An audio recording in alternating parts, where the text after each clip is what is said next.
कल्याण डोंबिवली महानगरपालिकेच्या आगामी निवडणुकांसाठी नुकतीच प्रभाग आरक्षणी सोडत जाहीर करण्यात आली।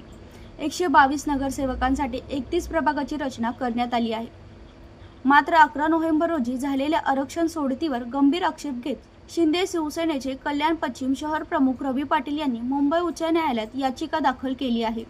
शिवसेना शिंदे गटाचे शहर प्रमुख रवी पाटील यांचा दावा आहे की प्रभाग क्रमांक 3, 5 आणि 15 मध्ये नियमाबाह्य पद्धतीने आरक्षण लावण्यात आले आहे।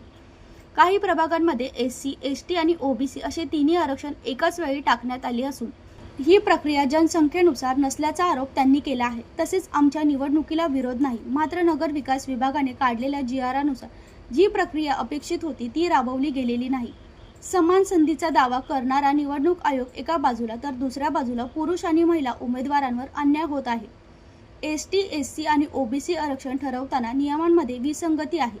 काही ठिकाणी थेट सोडत तर काही ठिकाणी चिठ्ठीद्वारे सोडत काढण्यात आली। एसटीचे आरक्षण आधी नंतर एससी असे क्रम असायला हवा होता, मात्र ही प्रक्रिया उलट पद्धतीने राबवण्यात आली। या संदर्भात उपमुख्यमंत्री एकनाथ शिंदे, खासदार श्रीकांत शिंदे, निवडणूक आयुक्त आणि नगर विकास विभागाने प्राधान्य सचिव यांच्याशी चर्चा करण्यात आली। मात्र GR-मध्ये बदल शक्य नसल्याने उच्च न्यायालयात धाव घेणे हा शेवटचा पर्याय उरल्याचे रवी पाटील यांनी स्पष्ट केले।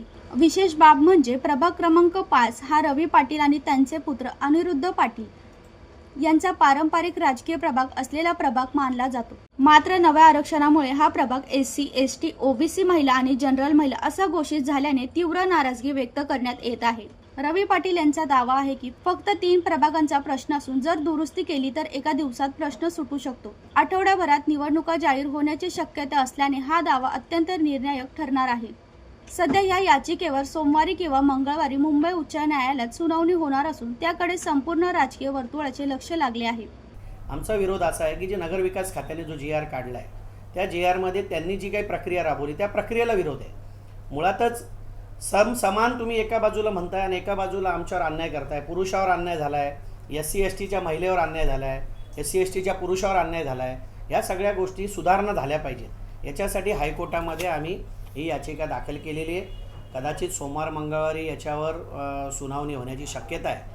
अशा पद्धतीने कालच मी याचिका मुंबई हायकोर्टात दाखल केलेली आहे आणि मला पूर्ण विश्वास आहे की निवडणूक आयोग आणि नगरविकास खात्यातून जे काही प्रक्रिया राबवली गेली ती पूर्ण 29 महापालिकांमध्ये चुकीच्या पद्धतीने ही अशा पद्धतीची, कारण तुम्हाला माहिती आहे जनसंख्येनुसार SC कुठे पडणार आहे, ST कुठे पडणार आहे आणि ते जे प्रभाग होते की जिथे 3-3 आरक्षण पडलेत, म्हणजे SC पण पडले, ST पण पडले आणि OBC पण पडले, अशा ठिकाणी तुम्ही करत असताना तुम्ही काही सोडती ह्या थेट घेतल्यात आणि काही सोडती ह्या सोडतीने घेतल्यात। तर मुळातच STची सोडत पहिले काढायला पाहिजे होती, नंतर SCची काढायला पाहिजे होती। त्यातले 3 प्रभाग हे थेट काढायला पाहिजे होते SCचे, ते त्यांनी पहिले उलटं केलं। SCची पहिले 12 प्रभाग काढले आणि नंतर STची पण सोडत घेतली। तर अशामुळे काय झालं आहे की सर्वसाधारण प्रभाग क्रमांक 3, प्रभाग क्रमांक 5 आणि प्रभाग 15वर अन्याय झालेला आहे आणि तो अन्याय दूर करावा ही मागणी आदरणीय महाराष्ट्राचे लाडके उपमुख्यमंत्री एकनाथ शिंदे साहेब, डॉक्टर श्रीकांत शिंदे साहेब आणि स्वतः आयुक्त दिनेश वाघमारे साहेब, निवडणूक आयुक्त यांच्याशी माझी चर्चा झाली। स्वतः माझे असीम कुमार गुप्ता जे नगर विकासचे प्रधान सचिव आहेत त्यांच्याशी चर्चा झाली।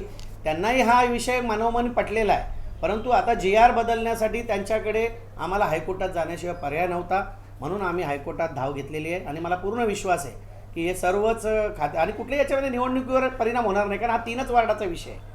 त्याच्यामुळे जसं हायकोर्टाच्यामध्ये सुनावणी होईल त्या दिवशी जर त्यांनी सांगितलं की आम्ही जी दुरुस्ती करू, तर मला वाटतं एका दिवसाचा विषय, एका दिवसामध्ये हा विषय मार्गी लागेल आणि येत्या आठवड्यात, पुढच्या आठवड्यात निवडणूक प्रक्रिया होणारच आहे, आचारसंहिता लागणार, त्याच्या अगोदर हा होईल।